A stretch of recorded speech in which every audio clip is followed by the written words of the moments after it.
Hey guys, Rory Cummins here with Building Wealth with Real Estate. Today in this video, we're going to be talking about how to win bids for your clients. This is a video for our agents out there that are in brokerage and submitting offers all the time and want to figure out how to either win the bidding war or make sure that they're not overriding a price for a home towards their client. I can tell you with an investor, that makes all the difference in the world if you can get the house under contract for less than it's listed for. But these are just tips and tricks that I've learned over the years on what I do before I actually submit an offer. So stick with us here and we're gonna jump into it. First things first, you want to be able to call the agent, find out, hey, are there any other offers on this house? Before you blindly put in an offer on a house that you assume has other offers or that you're gonna put in an overly aggressive offer, why don't you find out first if they have any competition in terms of your buyers having competition against the offer of that home? So the conversation would go, hey, my client has interest on this home. Do you have any offers yet? No. Okay. Are you expecting any offers? That is a commonly missed question to that same agent. Do you have any offers that you're supposed to be getting? Now, obviously that agent could be bluffing and say that they have offers coming or whatever, or that they just have, a lot of interest, that somebody says something. But at the end of the day, 90% of the time, I feel like agents are probably being truthful in the fact that they either have offers or they don't, and they're not expecting any that day. Now, if they say they have second or third showings, that's a pretty good sign that you might have some competition. And that changes the dynamic of your offer situation. For my clients, if I hear from the agent that they don't have any offers, but they're planning on getting one, or that they've got second showings lined up, or that they've got 10 showings that day or the next day, I'm going to go ahead and tell my clients, hey, you need to put an offer into this house, assuming you're up against other people. Because while they may not have any offers yet, if you submit, that timeline basically could say that, over the next 10, 12, 14 hours from the time that you have submitted your offer, they may get another one. And you have to assume that, because not all situations mean that that agent's going to come back and counter back to both parties. So if your clients want to hold back some, it's in their best interest to come in strong if it looks like they're going to have competition. I always kind of tell my clients, like, if you lose this house over $1,000 or $2,000, are you going to be pretty upset? And the answer is usually yes. If they're not going to be upset, then just go in low, and if they don't win it, they don't win it. But that's the first thing you want to ask. The next thing is, is there anything that's important to your client if we submit this offer? So you're basically just trying to pull any and all information you can from that agent first before you even draw up an offer period. The other thing that I do, and this isn't even getting a negotiation, this is really just about making offers.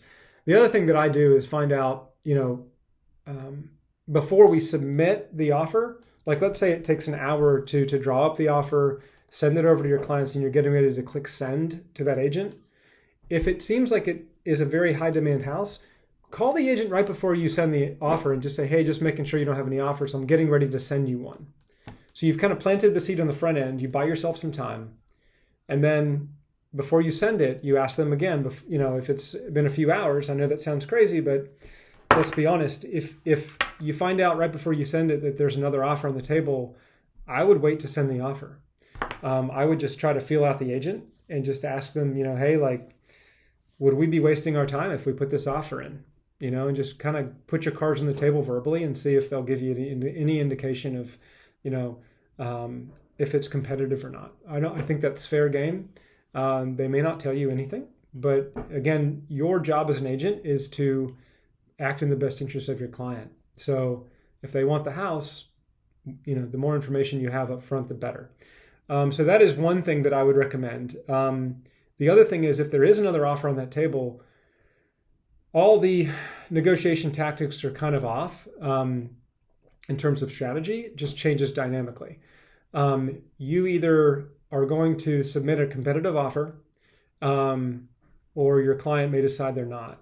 Because once that other offer's on the table, it doesn't matter what the house is priced at. Your goal now is just to beat the other offer. If the house is worth $400,000 and your client's going to bid 400,000, the question is, do they want to win the bidding war or not? So if they're not willing to go up a dime, it kind of is what it is. But I try to have that conversation with my clients. If they're going to buy it as a primary home, or if it's an investment, do the numbers work if they go up a little bit? Again, you're trying to win the bidding war, and they would appreciate that too. Because if they don't win it, they're probably going to look and wonder if you gave them the best advice to try to win that bidding war. So you kind of want to feel out with your clients how much they really want this house, and if they want to win it, you need to come strong on price and terms. Now, in North Carolina, where I'm at, there's a totally different process than somebody that's, say, buying houses in Florida, Colorado, whatever. So you kind of have to know the other terms of where you're offering. But just talking about price alone, if there's one other offer, chances are, they're coming in at or around the same price, all things being equal, because if you go to, let's say, 5 offers on the table before you submit, chances are 2 are above list price, 1's at list price, and 2 are below list price. It's just the law of averages. Now, if you can tell that house is way under market value and the agent literally just made a mistake, or they're super motivated and they put it out there expecting to get bidding wars, then you need to play into that as well as strategy and say, okay, if there's 5 offers, 4 are probably above price and maybe only 1 is at the price or slightly below it. The other thing you can also find out is try to get an understanding of who your competition is. Are those other buyers potentially homeowners? Are they investors? Homeowners will typically pay a lot more for a property than an investor will on single family homes. If it's multifamily, it could actually be the inverse. It just depends on some variables. But trying to understand the demographic of who your other competition is helps, as well as who the seller is and what their situation is. So asking why are they selling is another great strategy to use against them in trying to put in a competitive offer, because if they're moving, the house is going to go vacant soon, or if they're doing a 1031 exchange, if it's an investment property, all these things tie into the dynamics of how to place that strategic pricing strategy when you put the offer in. So I'm going to wrap it up there to keep this video a little short. We can talk more on this subject on another video. Thanks.